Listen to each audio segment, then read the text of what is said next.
आपण बघत आहात AKP न्यूज मराठी. आपला आवाज आपली ताकद.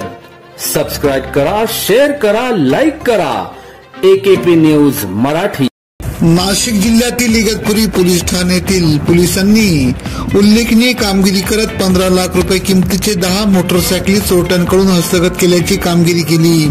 इगतपुरी पोलीस ठाण्याचे वरिष्ठ पोलीस निरीक्षक राहुल तसरे यांना मिळालेल्या गोपनीय माहितीवरून 3 मे 2025 रोजी रात्री 11:30 वाजेच्या सुमारास इगतपुरीतील 3 लकडी सिद्धार्थनगर बुद्धविहार जवळ राहणारा तुषार उर्फ बंटी भारत गांगुडे या चौकशी कामे ताब्यात घेतली. असता चौकशी दरम्यान त्याचे साथीदार करण रमेश शिंदे राहणार परभणी व श्याम सुंदर मनोज गेडाम राहणार आदिलाबाद तेलंगणा यांची विचारपूस केली असता त्यांनी छत्रपती संभाजीनगर, नाशिक शहर व इतर ठिकाणावरून 10 मोटरसायकली त्यात Yamaha, bullet, hero Honda plus, Bajaj अशा मोटरसायकली चोरल्याची कबुली दिली. सदरची कामगिरी वरिष्ठ पोलीस निरीक्षक राहुल तसरे यांच्या मार्गदर्शनाखाली पोलीस उपनिरीक्षक संदीप शिंदे, गणेश परदेशी, दीपक निकुंभ,